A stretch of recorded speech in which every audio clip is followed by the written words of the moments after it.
Welcome to the Unfinished Swan panel.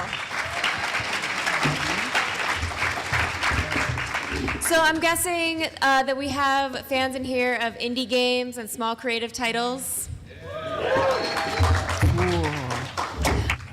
Maybe first we should check out the video that you guys brought. Yeah, so the video, if anyone hasn't seen The Unfinished Swan, this is the first bit of it.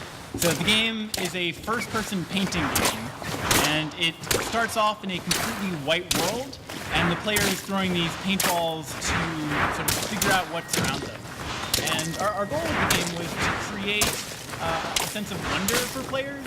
So we tried to make a space that players felt like they were actually exploring. And one of the ways we did that was by not telling them anything at all about the game. So it starts off completely white, and there's no instructions at all. You just have a white screen, and a lot of players will spend like 5 seconds, we've seen 2 minutes in a playtest, where someone is just waiting for the game to tell them what to do. But it will never tell you what to do. Yeah, and then eventually players get frustrated and start pressing buttons and start throwing these paintballs. And that's pretty much what we're going for throughout the entire game. We want it to be something that, you know, feels like the players, again, are like actively exploring. And when they discover something, it's, you know, something they didn't expect to see, like this frog here, that the world goes from being, you know, completely white and static to suddenly there are, you know, at least one thing, two things that are alive in this world. And then another important thing is that the discovery of the first mechanic is like definitely on tone with the whole game, because we later have more mechanics that you learn in a similar way where we don't tell you anything and you kind of just start interacting with them. So we'll be sharing a little bit more about that later. So when we approached to getting the shape and the style, and I started doing some concepts. This was a very first concept that I did. A very just white background with some of the, you know, painterly background. With, as you can see, some stairs too, kind of pops a little bit. And this was like the very early stage, the concept. Well, this is not the concept, this is actually the 3D render. And I did some the paint over it, trying to get some style, which one would work. And I started working on some shapes, buildings and stairs and balconies, and started to just put it together.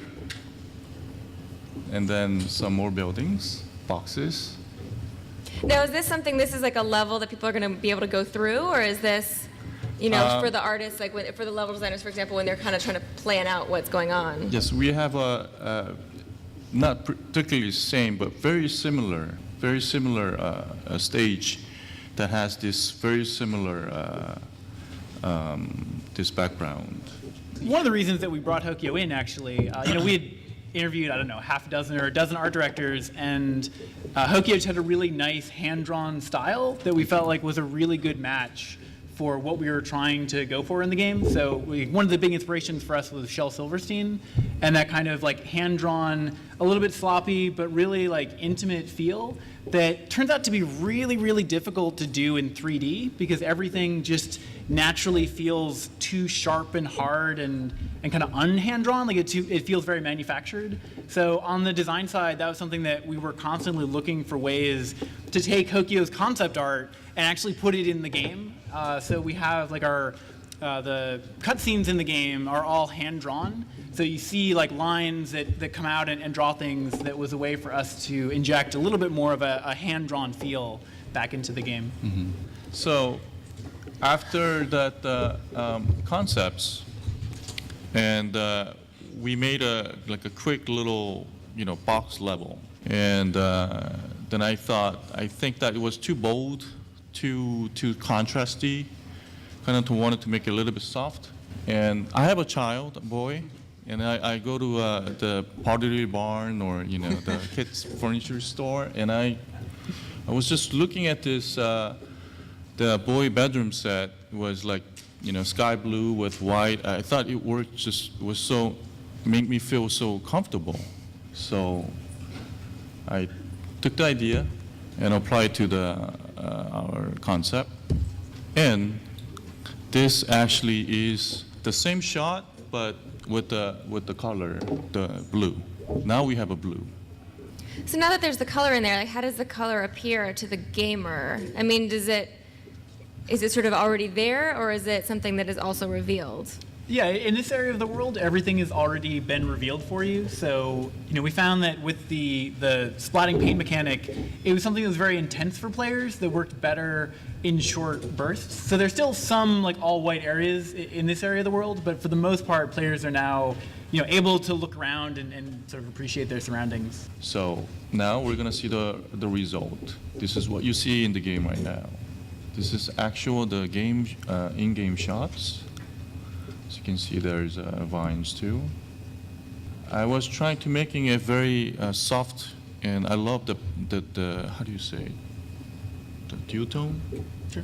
Yeah, very muted, kind of unsaturated feel. It makes your eye it's like a really nice cake.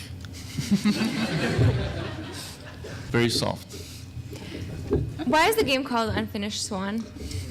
Because in the game, the player is a young boy who is chasing after a swan that has stepped out of an unfinished painting.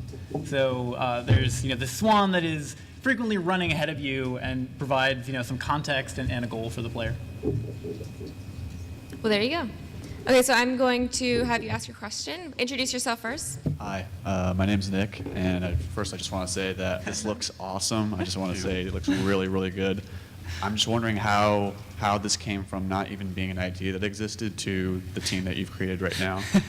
And I want to hear a little bit from our friend on the end, our quiet friend on the end, about. Hey, so for specifics, actually, Giant Sparrow as a company started out with Ian and an artist that he was working with who contacted him through the internet, Flavien Corbier, who is actually a wonderful guy. I wish he could be here to talk a little bit about If this. he's watching, we love you, Flavian. Yeah. No, we do. He's a good guy. but Hokyo had to basically throw away a lot of his visual style and rebuild the game from the ground up. So it was kind of an abrupt shift. But so it just started as Ian and Flavian, and now we're 12 people, which is crazy to me because we thought we were going to be able to make this game with 4 or 5 people tops, and in like 18 months, which is also crazy.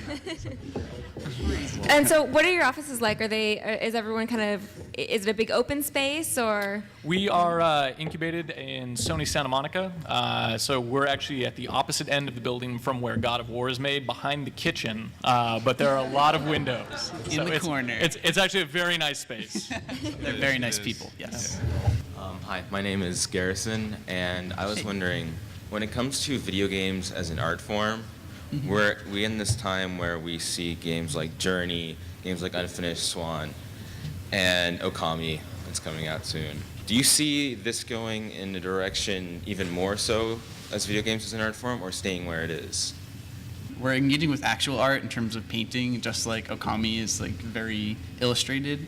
But in terms of like games as an art form themselves, I think we're definitely asking a lot of questions that other games aren't.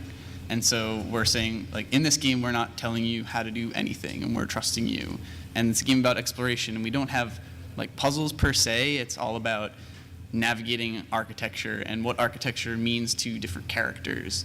And so I think it's a story that's going to make you think in different ways than other games. And that's definitely the direction of these art games that are coming out. And in terms of whether or not we're going to see more of these games or fewer, I think that's really a question for players. So if players are interested and they support that, then companies like Sony are going to be willing to take a gamble on that. And it's just amazing that Sony would trust people that had never made a game before to spend 3 years and a lot of people's time and energy on making something like this. And the reason that they do that is partly because of games like Journey and Flower, that they've said like, okay, because everyone wants to make cool, interesting, weird games, but it's not free to do that. And so yeah, if people are interested and if there are platforms that are hospitable to it, then yeah, there will definitely be more.